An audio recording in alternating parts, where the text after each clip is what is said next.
peine.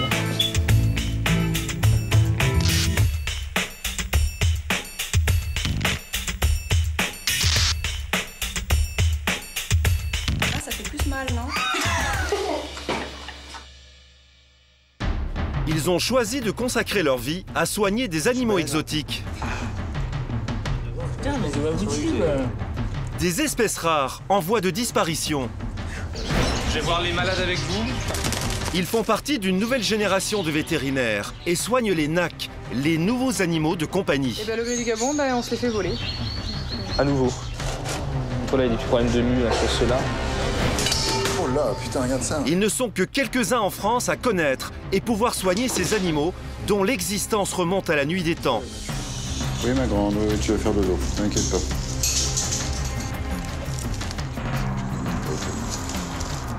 Donc maintenant, il n'y a plus qu'à espérer qu'elle se remette de ses péritonites. Ouais, mais c'est pas gagné. SOS vétérinaire pour animaux exotiques. C'est maigre. C'est un oiseau malade. Pour moi, il a... Une plongée fascinante dans les coulisses du règne animal à 2 pas de chez vous. Là, je trouve que ça s'est empiré, en fait. C'est dégradé. Ouais. Écoute, je vais passer le voir. S'il y a un doute, je préfère passer. Ouais, d'accord, ça marche. Vétérinaire pour animaux exotiques est un métier de tous les instants. Interdiction d'arriver en retard au travail. Je m'appelle Lionel Filigère, j'ai 43 ans. Je suis marié, j'ai 2 enfants et je suis vétérinaire depuis un petit peu plus d'une vingtaine d'années. Bonjour et bienvenue à la clinique vétérinaire ailleurs. Sandy, bonjour. Oui, Sandy, c'est moi. Oui, Ça va, tout va bien? ça va. Écoute, je voulais juste te prévenir qu'il y a un petit peu de monde là ce matin, donc je serai peut-être un petit peu retardé.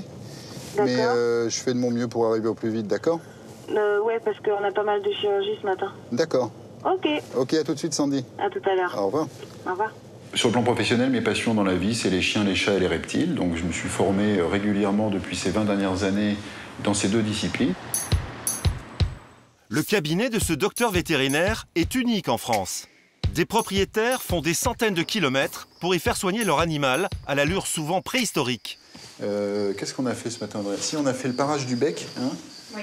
Ah oui, Sur c'est la- qui a été rentré le jour avec le bec. Tu as vu comment elle avait le bec Complètement. Autant avant et enfin, au-dessus et dessous, il y avait les incroyable, deux hein. qui étaient. Alors, tu vois, là, là c'est après, donc ça lui fait un petit sourire. Mais en fait, faut s'imaginer qu'il était long comme ça et qu'il partait en pointe jusque-là. Jusque-là, et là, ça partait comme ça. Enfin, c'était... Là, elle a un bec de tortue, là. Sauf que, bon, elle a un petit sourire permanent, mais ça lui donne un certain charme. Hein, hein Nanette? Ça, c'est une tortue qui s'était faite bouffer par une autre. Là, c'est bien, tu vois, elle rentre bien. Super. Et la fracture de carapace, ça va, ouais, c'est beau. Vous êtes à fond, là. Voilà mon staff. Alors, quand elles sont à fond, en plein dans le boulot, tu vois, c'est comme ça. Alors, Audrey comme ça. Et puis Sandy comme ça. Tu vois? C'est ton caméléon, ça? C'est un caméléon perso à toi? Premier patient ce matin, le caméléon de Sandy. Il présente une inflammation de la bouche. Non, parce qu'elle mange quand même. Elle est bien grasse, en tout cas. Hein. Comment ça, elle est bien grasse? Non, mais c'est pas un reproche. Tout de suite. Oh là, c'est une femelle, tu dis qu'elle est grosse et tout. Non, mais elle est bien grasse. Je veux dire qu'elle est en bon état général. Elle a un bon état d'embonpoint. Oui, D'accord? Elle est bien grasse. C'était pas péjoratif. Pas tout de suite, sur elle. En apparence, le caméléon se porte bien. Mais un détail retient l'attention du docteur. Bon, on va regarder. Regarde la langue là sur l'écran. Là, c'est tout blanc. C'est tout blanc. Là, il y a les dents qui sont abîmées sur toute la mandibule gauche. Et là, l'infection est là. Bah, c'est un signe d'anémie, et l'anémie, c'est souvent secondaire au mauvais état général chez les reptiles. Donc, c'est peut-être le signe d'une infection chronique. Merci, Audrey. Faut juste continuer l'antibio, là, mais c'est bon. Tu vois, la glande temporale ici. Et je remettais du gel aussi, sinon je peux mettre que du pétri. Et là, il faut vraiment voilà, de l'antibio. Non, mais ça va, hein, c'est pas une catastrophe. Hein. Tu l'as bien soignée à la maison, c'est bien. Ça va. Ouais. Nos petites bébêtes. Ouais. Elle, c'est une tarée de caméléon. Hein. Mais Noël, elle est grave. Hein. Encore pire que moi. Et pourtant, mais Noël, elle est grave. Chez moi, il y a une pièce, rien que pour eux. Ouais. C'était une de mes clientes, Sandy, hein, qui m'a apporté son caméléon à soigner. Et puis, donc, je l'ai rencontré comme ça. Et c'est vrai que c'est une vraie mordue, entre guillemets, des reptiles. Hein. Oh, j'en ai pas beaucoup. Hein. J'en ai un dans la salle à manger, 2, 3, 4, 5, 6. C'est beaucoup. 6. Aussi. Non, mais c'est déjà beaucoup, parce que c'est beaucoup de temps passé. Ah, il faut du temps. Ouais. Des fois, j'en ai peut-être même pas assez, mais... Mais elle a laissé un petit peu de place à son fiancé aussi quand même. Un petit peu. Hein, il a une cage aussi dans le salon, non? Non, mais je l'ai bien dressé, il s'occupe d'eux quand je suis pas là. C'est pratique, ouais. Mais c'est primordial pour nous vétérinaires d'être bien entourés par des ASV compétents. Et c'est un maillon de la chaîne dont on ne pourrait pas se passer, qu'il faut surtout pas négliger. Qu'est-ce qu'il y a là, l'autre? Ah, c'est vraiment une raison de malade ici. Déjà les radios de qui? En dehors de ses heures de travail, Sandy continue de vivre avec les reptiles. Ces pensionnaires exotiques ont même conquis peu à peu l'espace de son salon. Et pourquoi il faut les arroser comme ça? Parce qu'en fait, c'est des animaux qui boivent à la goutte. Et donc, ils ont besoin de beaucoup d'humidité, mais ils n'iront pas boire au bac. Ou alors, certains peuvent le faire, mais c'est quand même pas fréquent. Donc, la plupart du temps, ils boivent au bord des feuilles, la rosée du matin. En fait, c'est la moitié de la petite maison de Sandy qui est consacrée à sa famille d'iguanes. L'attachement à ces reptiles est comparable à celui des chiens et des chats. Alors, celui-là, il a une histoire. C'est le premier caméléon que j'ai emmené voir au docteur Schilliger, qui avait justement une auréole au niveau de la base de la tête, là. Tout de suite, il a su ce que c'était. Effectivement, c'était suite à une brûlure. Il était resté trop longtemps sous la lampe et du coup, il s'était provoqué une brûlure tout seul. Au début, on pensait pas qu'il allait s'en sortir, mais c'était un gros doudou de terre fort et du coup, il y est arrivé.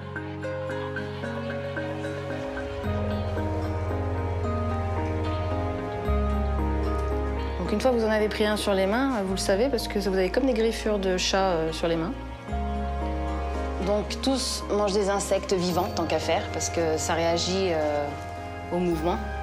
Ça, c'est criquet. C'est des criquets vivants? Ouais. Hop là. Alors, on va voir les bébés. Et voilà les bébés. Alors là-dedans, il y en a 9. On va en prendre un au pif. 9 petits caméléons âgés de 9 mois. Voilà, à 2 mois. À quoi ça ressemble? Voilà. Ouh, il se dit qu'est-ce qui m'arrive. Celui-là, c'est celui qui est né parmi les premiers. Et 3 semaines plus tard, c'est le dernier de la bande. La première fois que j'ai eu des petits, j'ai filmé la scène quand ils sortaient des œufs tellement j'étais contente. Mais voilà, ça c'est le papa.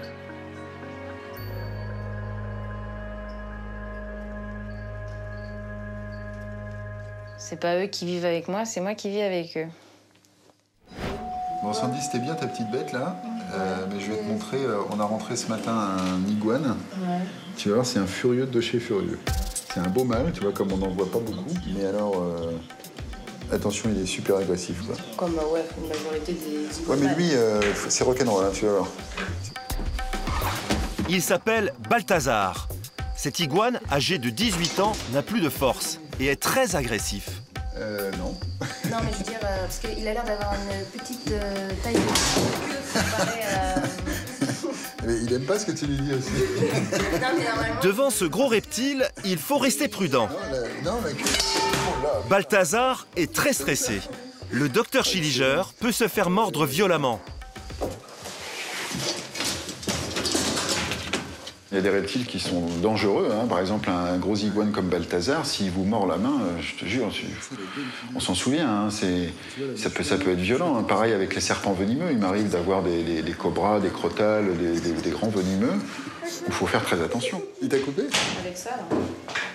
Non, alors toi, la semaine dernière, bouffé par un boa à la tête. Ah ouais, tiens, tu vois ce que ça fait un boa là qui te mord à la mâchoire? Ah ouais, je me suis fait... Et encore, ça s'est calmé, mais... C'est un côté un peu mystérieux. On est un peu témoin d'animaux qui ont survécu au fil de l'évolution de la planète, qui ont... Vous voyez, on a des formes réduites des dinosaures qui étaient des reptiles géants. Donc ça réveille aussi un petit peu en nous notre côté enfant, quoi, je pense. Bon, on va le mettre dans son terrain. Tu vas rentrer chez toi, mon grand, hein, cet après-midi, tu rentres à la maison. Ferme ta bouche un peu, là, tu seras mieux, là, tu vas te dessécher. Le docteur Schilliger fait une découverte de dernière minute. Attends, Sandy, il faut qu'on regarde autre chose. Tu vois ce côté-là des dents, elles sont toutes infectées, là elles sont normales, limite.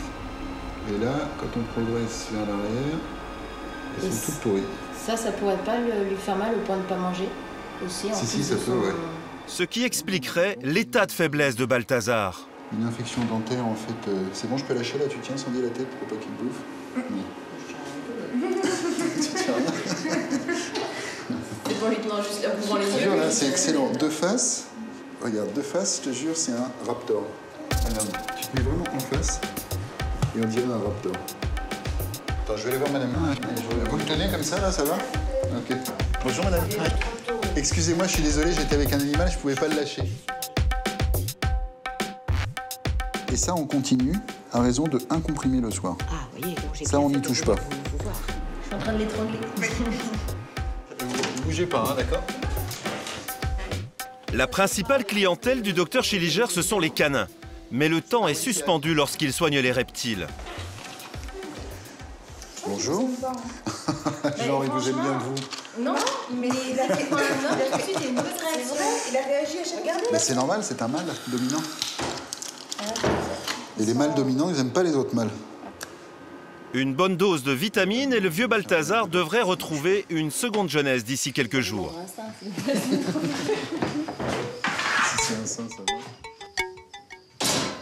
Il existe en France plus de 2 millions d'animaux exotiques détenus par des particuliers. Mais les nouveaux animaux de compagnie, les NAC, sont très fragiles. Il existe très peu de vétérinaires capables de les soigner.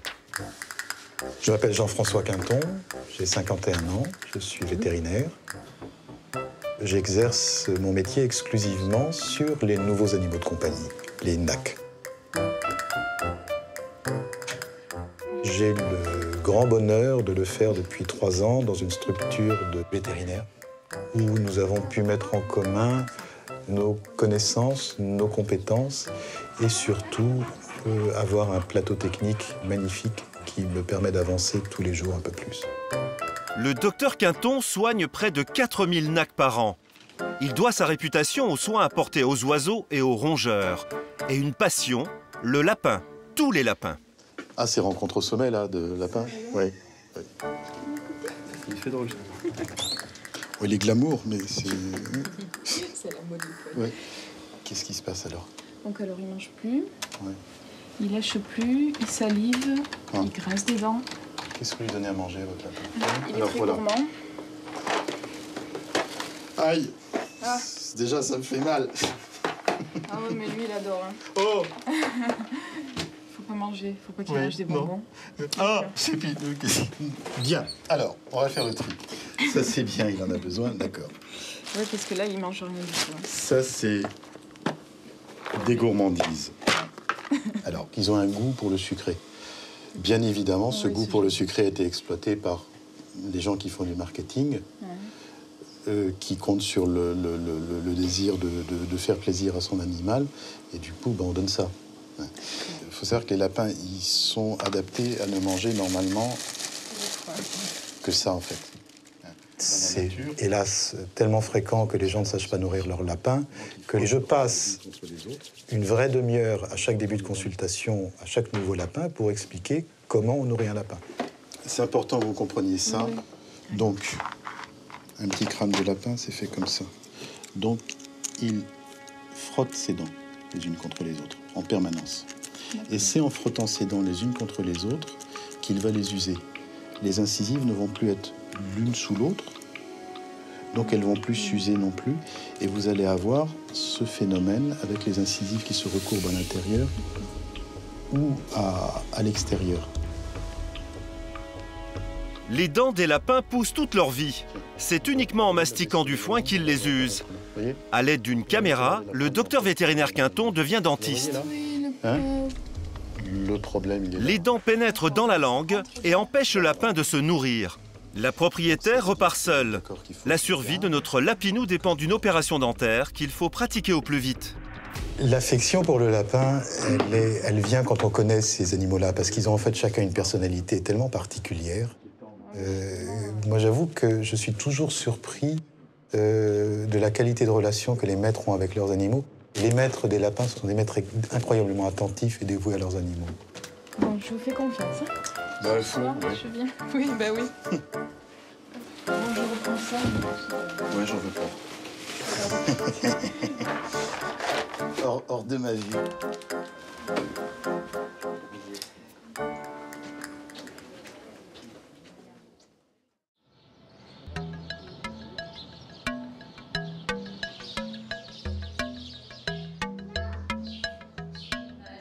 6e arrondissement de Paris. Nous sommes à la ménagerie du Jardin des Plantes, l'une des plus anciennes au monde. Ici, l'activité d'études et de soins sur les animaux est constante. Tu veux qu'on attaque la tortue de suite? Dès que t'es dispo, donc en fait on se ramène avec Le matos, là-bas, directement à la nurserie. C'est bon, je te rejoins au labo dans 2 minutes, là.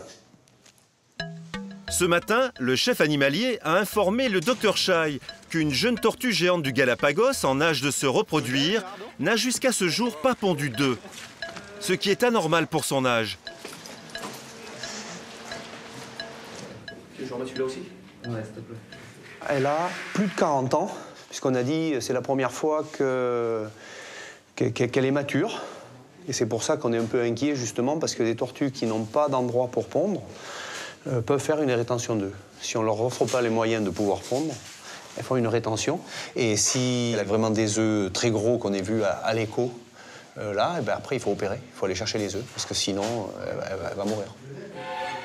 Et donc là, par contre, ça devient une opération compliquée, parce qu'une césarienne chez une vache, c'est facile. Mais là, ouvrir le bide d'une tortue, il faut couper la carapace. Le privilège qu'on a ici, en étant vétérinaire, c'est d'assouvir pleinement le métier de vétérinaire. Ici, on me donne les moyens de tout faire pour savoir ce qu'a l'animal.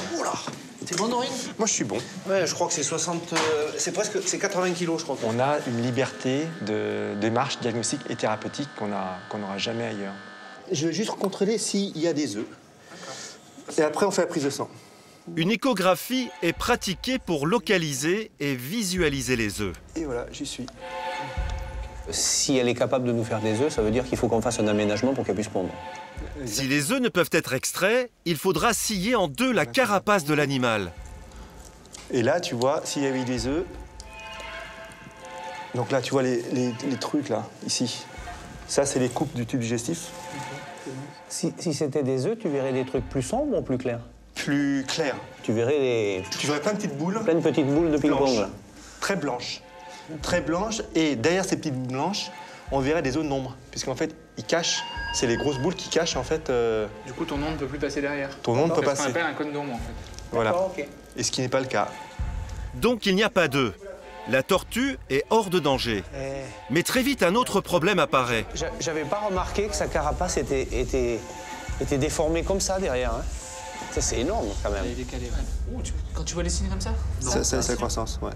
T'as différence de croissance. T'as des différences de croissance, t'as vu? En tout cas, c'est pas terrible au niveau des... Ici, cette déformation qu'elle a derrière, c'est pas terrible. Putain, m'a broyé les doigts, là. Le chef animalier devra surveiller cette anomalie. Je crois que je vais faire la... Mais le plus compliqué est à venir. Allez, let's go. Tu te rends compte, même avec la queue, elle est hyper... Si je réussis sans rien voir et sans tenir la queue... Je suis balèze, hein. Tu vois, là... Alors, tu vois, là...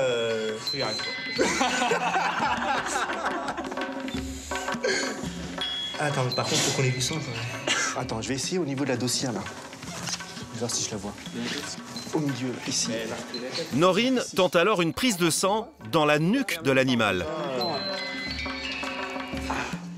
Mais la tortue s'est réfugiée à double tour dans sa carapace. Oh, mais on est supposé être des spécialistes.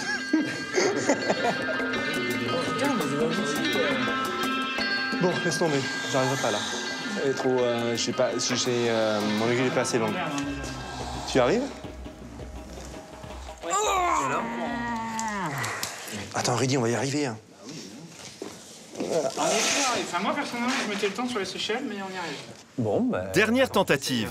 Allez. Bon, tu me files la queue. Je me positionne bien. Oh, elle est toute propre, j'ai pas besoin de nettoyer. En fait, j'ai pris mon temps, j'ai regardé la courbure de la queue et j'ai suivi la vertèbre. Hop. Tu veux quoi comme tu...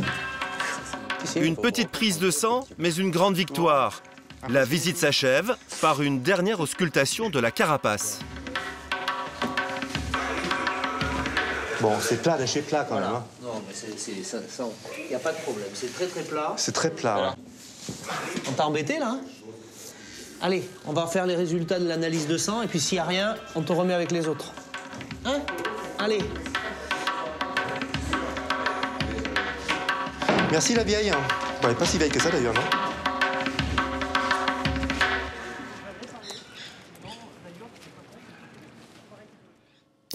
Dans la clinique où exerce le docteur Quinton, Titou le lapin va subir une intervention de dentisterie.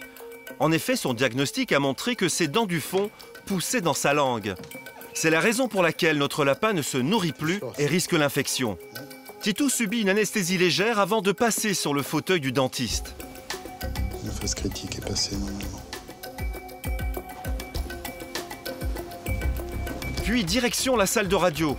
Le docteur Quinton a besoin de visualiser la mâchoire de l'animal.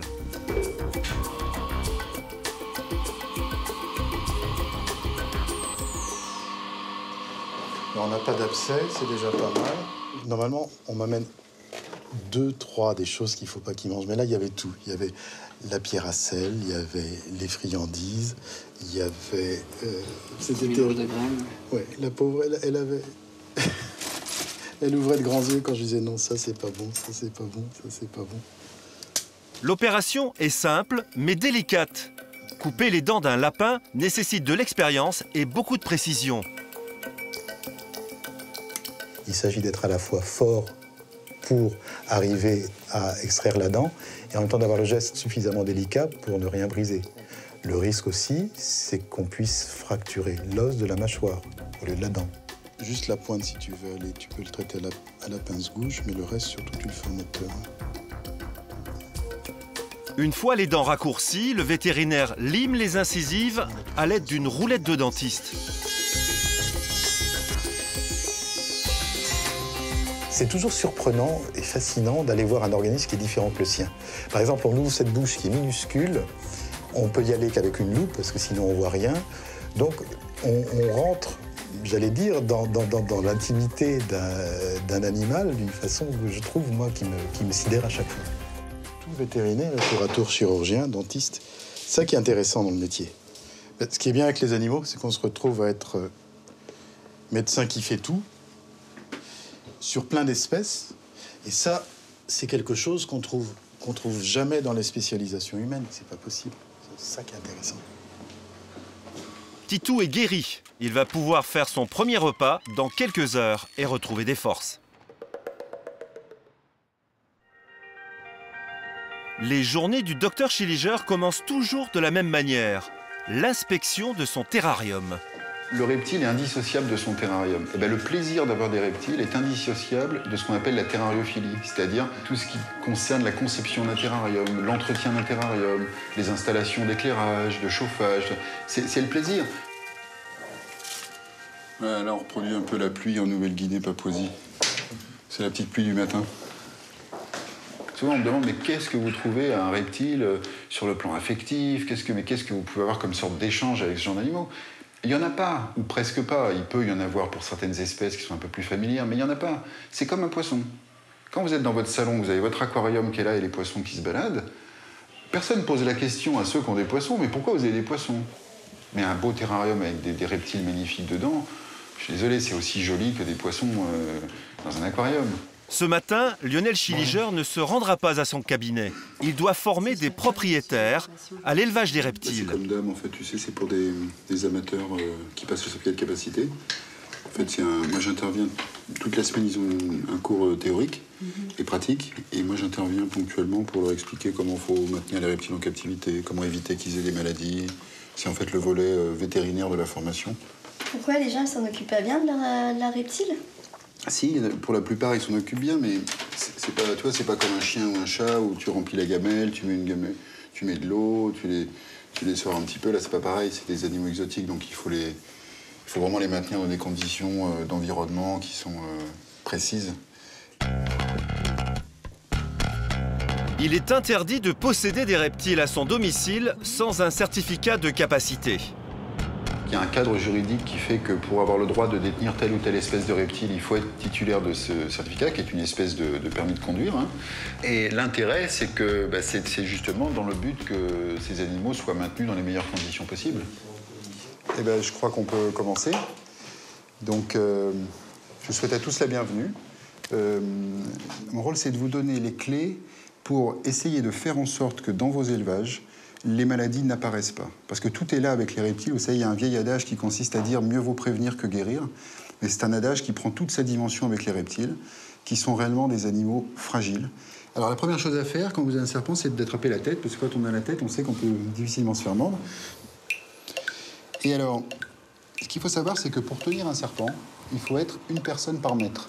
Donc là, s'il y a une bonne âme qui veut venir avec moi pour m'aider à le tenir, est-ce que quelqu'un peut me donner l'espèce? Le nombre de reptiles détenus chez les particuliers s'est considérablement développé ces derniers temps.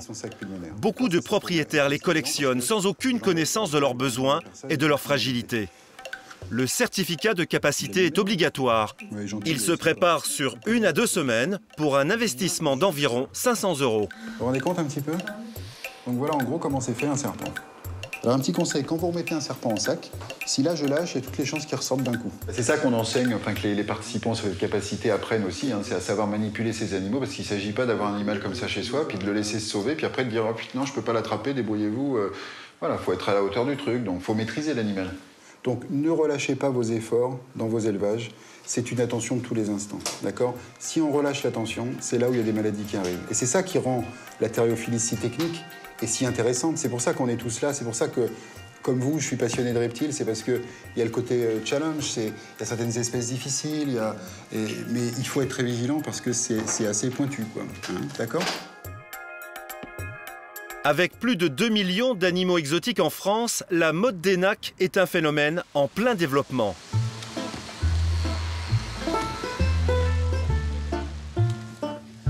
À Nantes, un autre vétérinaire à l'hôpital Atlantia s'en est fait une spécialité.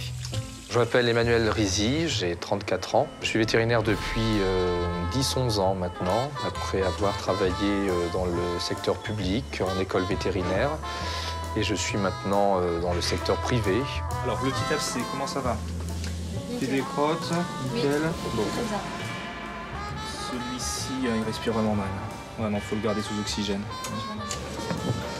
Je m'occupe essentiellement, exclusivement d'animaux exotiques, animaux sauvages et nouveaux animaux de compagnie. Il a une fracture de l'aile. Voilà, vous allez le tenir contre vous. Docteur pour nac n'est pas une spécialité en France.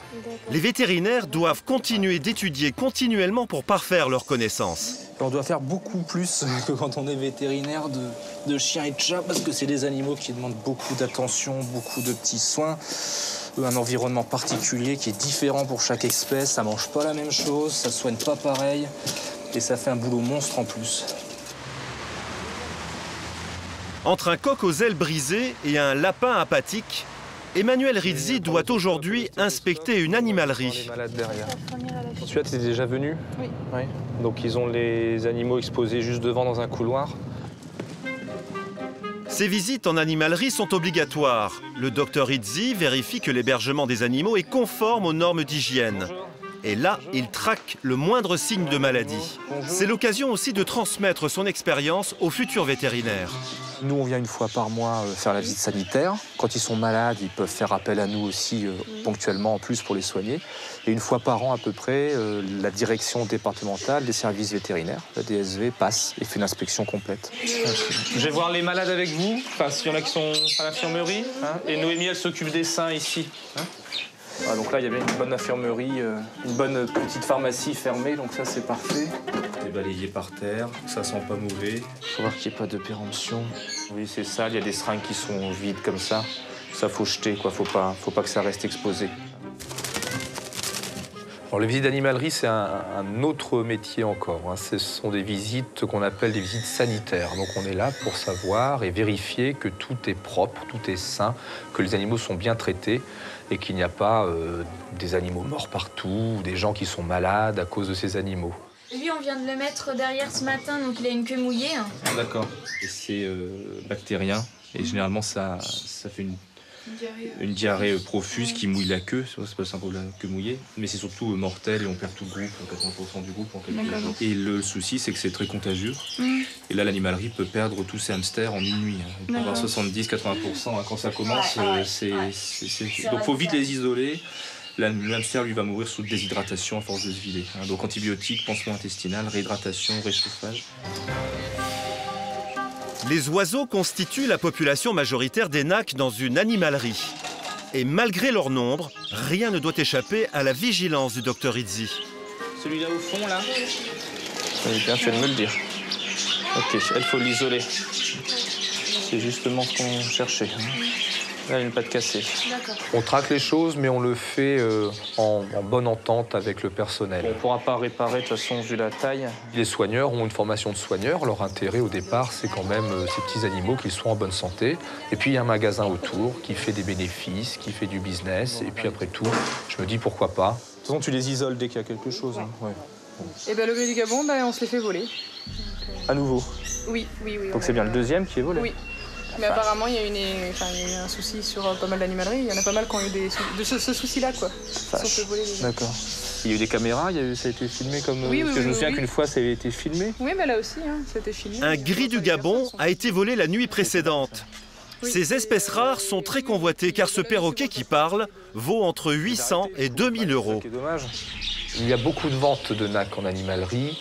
Je crois que c'est la majorité. Il y a aussi des petits amateurs privés qui font de la reproduction et qui vendent occasionnellement un lapin ou deux, mais ce sont quand même les animaleries qui fournissent ces animaux.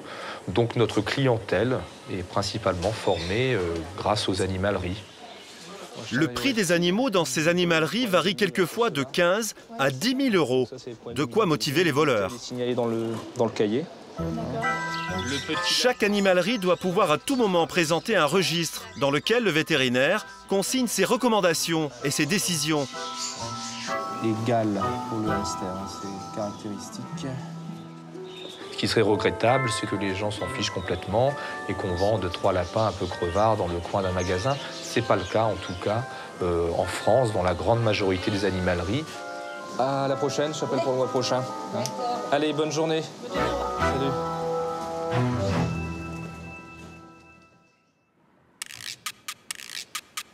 Retour à Paris chez le docteur Quinton.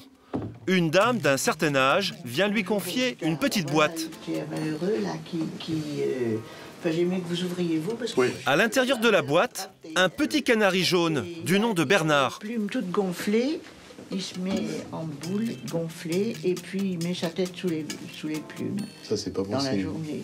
C'est pas bon signe. Enfin, vous l'avez depuis combien de temps celui-là, madame?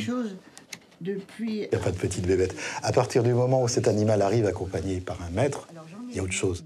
Il a fallu du temps. Mais je me suis rendu compte que ce qu'on m'amenait à soigner, c'était pas un animal. Mais ce que les gens nous amènent, c'est la relation qui existe entre leur animal et eux. Et c'est ça dont un vétérinaire doit prendre soin. Tu es joli, tu as une belle couleur. Oh, il est joli, puis alors il chante à merveille.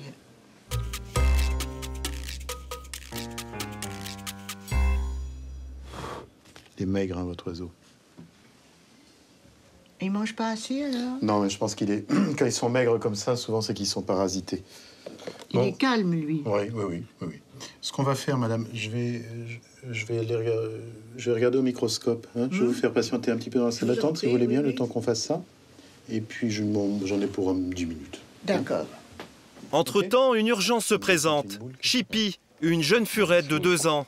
Son propriétaire est très angoissé. Je lui ai enlevé sa nourriture. D'accord, vous avez bien fait. Et ce matin, elle était comme une folle. Hein. T'avais faim? Bah oui. Du tordre, un petit peu, non? Hein? T'as des chicots pas propres, hein? T'embête, hein? Ah, puis elle aime pas hein, que j'y touche, hein. Je pense que c'est un peu douloureux. Hein. C'est pas un endroit facile où opérer là. Mais bon, de toute façon, on peut pas la laisser comme ça. En palpant l'animal, le docteur Quinton a senti une tumeur suspecte, probablement d'origine cancéreuse. Il choisit délibérément de ne pas faire partager son inquiétude au propriétaire très attaché à l'animal et décide d'opérer sans attendre. C'est une tumeur graisseuse. Une demi-heure plus tard, le verdict tombe. Il s'agissait d'une tumeur graisseuse. C'est bon, vous avez plus besoin de moi? Le furet n'est plus en danger. C'est toujours dans ces cas-là, le post-opératoire, on n'est jamais sûr parce que quand on a eu une complication au moment de la chirurgie. La tumeur graisseuse a parfaitement été extraite du cou de l'animal. L'opération coûtera 150 € à son propriétaire. Les NAC sont très fragiles. Ils nécessitent une surveillance et des soins constants et donc d'un bon budget santé.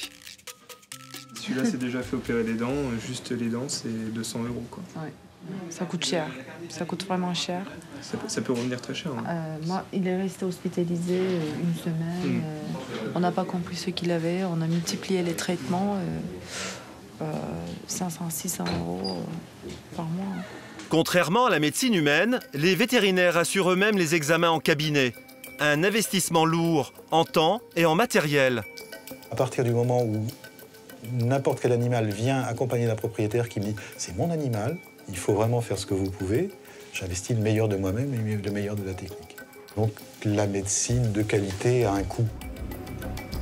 Et le docteur Quinton ne néglige rien dans ses diagnostics, même pour un canari jaune du nom de Bernard. Oui, mais il y a des œufs de parasites dans ces fientes. Il a des vers, beaucoup de vers. Ah bon? Et on peut faire quelque chose? Bien sûr, on peut faire quelque chose. Je vais vous donner aussi un peu de vitamine. Oui. Pour le booster, du boost canari. Je vous rends Bernard.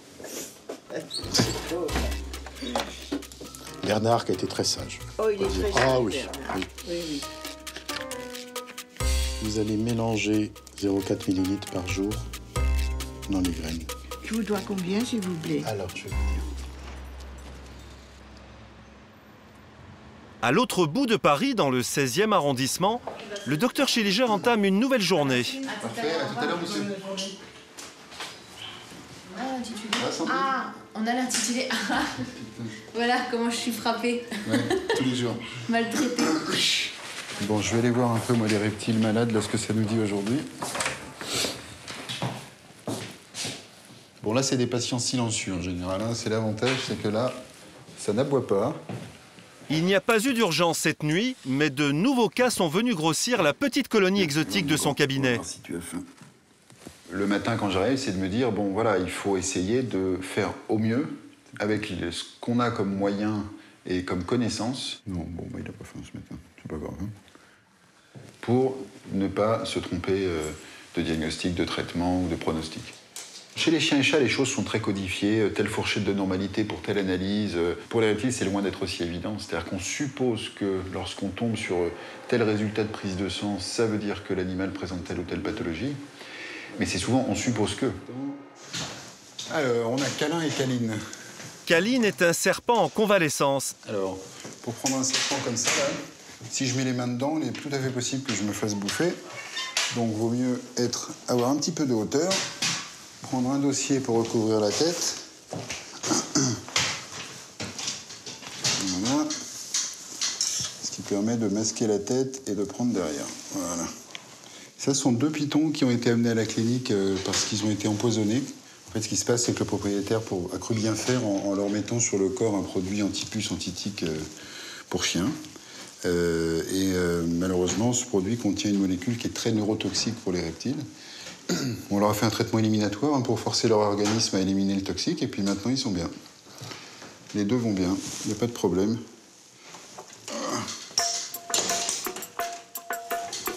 La séance muscu. Et ça, je pense que c'est Câline. Bonjour Câline. T'as des jolies dents, Câline. Mais il faut toujours faire attention quand même, parce que le serpent le plus pacifique qu'il soit peut un jour, sans raison, devenir agressif et se mettre à mordre. Donc, il faut juste faire attention. Tu veux rentrer chez toi? Hop là! Allez, ma grande. Ouais, donc, il faut accompagner les mouvements, il ne faut pas être brusque, il faut y aller tranquillou.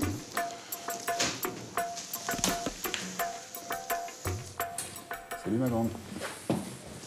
Ça, c'est une femelle qu'on va opérer parce qu'elle est suspecte d'un problème gynécologique, on va dire, c'est-à-dire un problème d'ovaire. Parce qu'elle n'a pas ovulé, et de ce fait, donc, chacun de ces ovules est devenu énorme, rempli de jaune d'œuf, et il y a un risque de péritonite. Apparemment, cette femelle iguane ne montre aucun signe de souffrance. Pourtant, la grosseur de son ventre s'explique par la quantité importante de ses œufs prisonniers dans ses ovaires. C'est de trouver la veine ventrale coccygène qui est juste sous la queue, comme chez la vache. Donc là, je lui injecte un produit anesthésique. Oui, ma grande, tu vas faire dodo, t'inquiète pas. C'est un truc qui m'éclatera toujours chez les reptiles, de voir la différence justement au niveau des anesthésies, même gazeuses. Vous avez vu, à la gazeuse, ils mettent du temps à s'endormir. Ouais, il faut les mettre toujours à 5% d'ISO. Et c'est marrant qu'il n'y ait jamais eu d'études là-dessus d'ailleurs. Voilà, dodo. Il aura juste fallu 15 minutes et Tu dois... un chien qui serait endormi tout de suite après l'injection. Une belle bête, hein. De beaux animaux, quand on prend le temps et la peine de regarder, c'est magnifique comme animal. Quand on ouvre, on ne sait pas trop sur quoi on va tomber. Un peu plus que sur un chien ou un chat, ou quand on opère, on a fait beaucoup d'examens préalables, on sait un petit peu où on va. Avec un reptile, parfois on a des surprises, on tombe sur quelque chose d'inattendu, une tumeur par-ci, un abcès par-là, un corps étranger ici, donc c'est un peu plus rock'n'roll, quoi. Vous voulez que je remonte la table? À l'ouverture, du jaune s'écoule. C'est une mauvaise nouvelle. Tu vois, c'est ce que je craignais, une péritonite. En fait, dans sa cavité générale, il y a plein de jaunes d'œufs. C'est-à-dire, ce sont les ovaires qui sont rompus. Et les follicules ovariens, en fait, répandent du jaune d'œuf plein sa cavité générale et ça crée une péritonite. Vous voyez? Et bon, on va se battre, hein, on va la sortir de là. Ils ont tous éclaté, là. Bah écoute, sûrement, parce que tu vois, il y en a plein. Heureusement qu'on a mis sous antibiotiques. Hein. Mais comment l'organisme peut supporter d'avoir autant de liquide dans le ventre? Parce qu'une fois que ça a éclaté, ça infecte tout le reste. Là, elle supporte parce que c'est un reptile, hein, mais ce serait une chienne ou une chatte, ça fait longtemps qu'elle serait en état de choc. Voilà. Alors, ça, c'est les yeux du côté droit. Donc maintenant, il n'y a plus qu'à espérer qu'elle se remette de sa péritonites. Ouais, mais c'est pas gagné, parce que il va falloir qu'on la suive bien après au niveau réa pour surveiller la respiration et tout ça.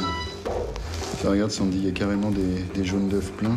Mais comment ça se fait qu'ils sont détachés Et ça, c'est ce qu'on appelle une ponte d'ovules ectopique, c'est-à-dire que la femelle a pondu des ovules qui n'ont pas été dans l'oviduc, c'est-à-dire dans l'utérus. Et tu vois, ça fait carrément un beau jaune d'œuf.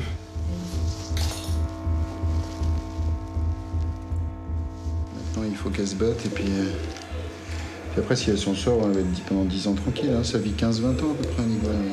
Tous les œufs ont été enlevés et la paroi abdominale aseptisée. Cette femelle a une chance sur 2 de s'en sortir, à condition de se réveiller.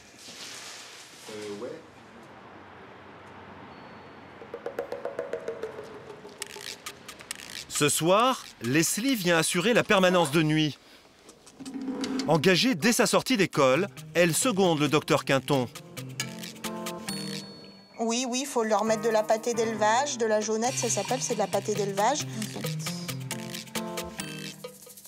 Diplôme de vétérinaire en poche, Leslie a décidé de se consacrer exclusivement à la médecine des NAC, les nouveaux animaux de compagnie. Leslie, elle a la personnalité, Leslie. Je l'ai connue, elle était étudiante véto, stagiaire.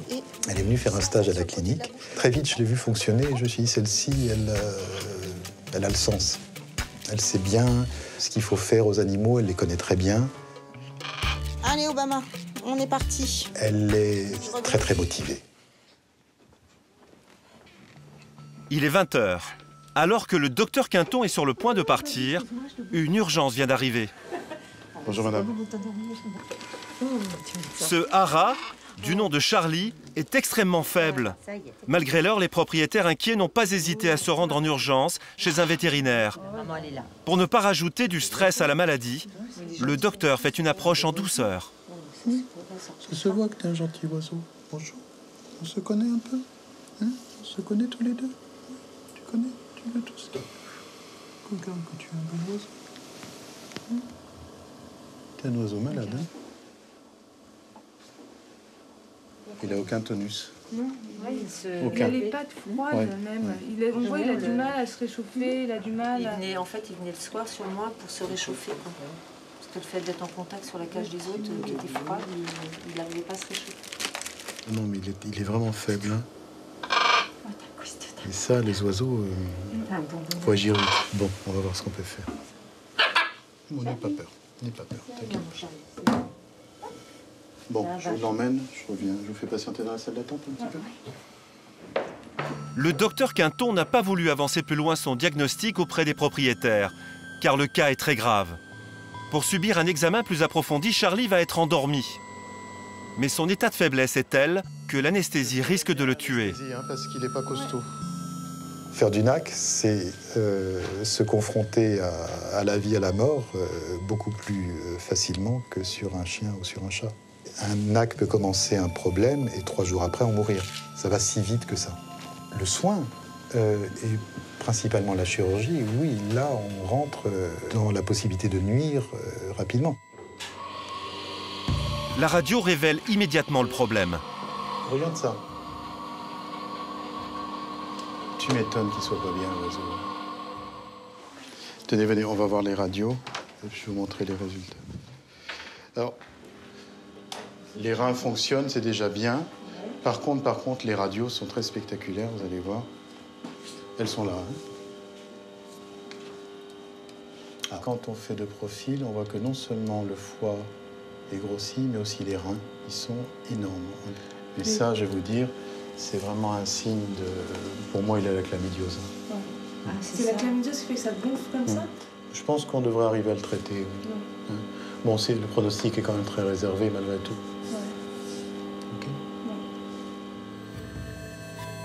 Charlie ne rentrera pas chez lui ce soir. Son état est critique. Notre vétérinaire n'a pas donné trop de détails aux propriétaires pour ne pas les affoler. Oui, maman va téléphoner, elle va prendre des nouvelles. Puis dès qu'on peut, on vient te rechercher. Et toi, tu prends des forces. Hein? Ouais, tu fais le grand, hein? T'es le grand, hein? Ouais, t'es un grand bonhomme. Hein? T'es costaud, hein, Charlie? Maman reviendra, hein?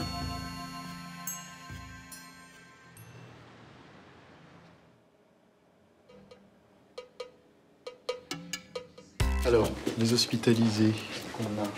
Celui-ci, Marcelin, extraction des incisives. Ouais, Stevna, ok. Stevna, on a vu. Reste, Là, non.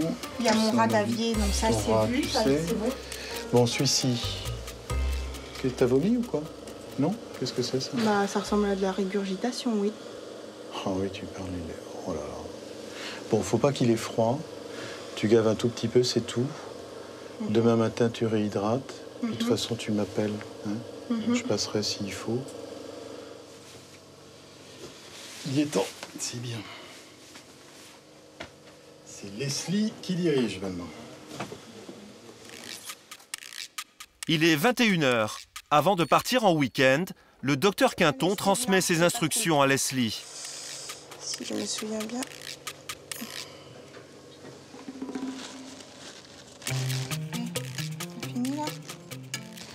Minuit.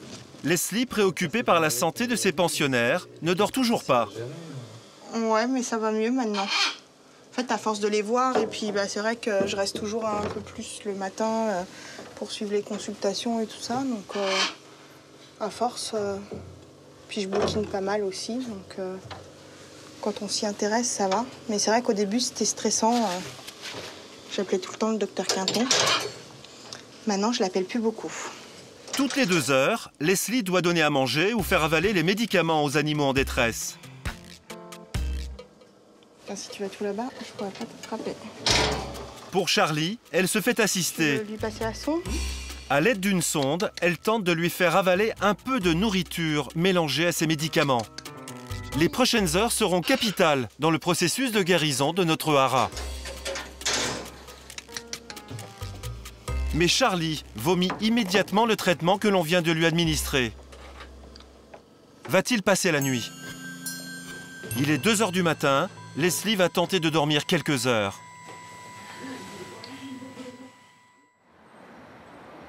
Mais au petit matin, l'état de Charlie s'est aggravé. Où on en est avec les hospitalisés? Alors, le hara, pas top, en fait. Il respire pas très bien, je trouve, aujourd'hui. Ils n'avaient pas mieux ce matin, tout à l'heure? Là, je trouve que ça s'est empiré, en fait. Dégradé? Ouais. Écoute, je vais passer le voir. Ok. De toute façon, s'il y a un doute, je préfère passer. Ouais, d'accord, ça marche. D'accord. À tout de suite. Pas de week-end pour le docteur Quinton. Priorité à l'état de santé de Charlie.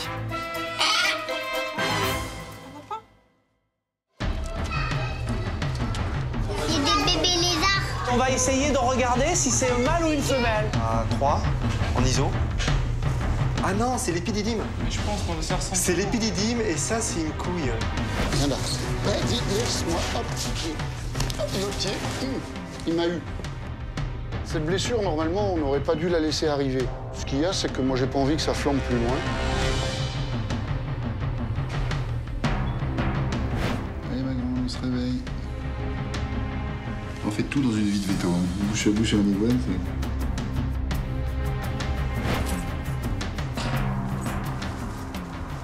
ça va pas du tout.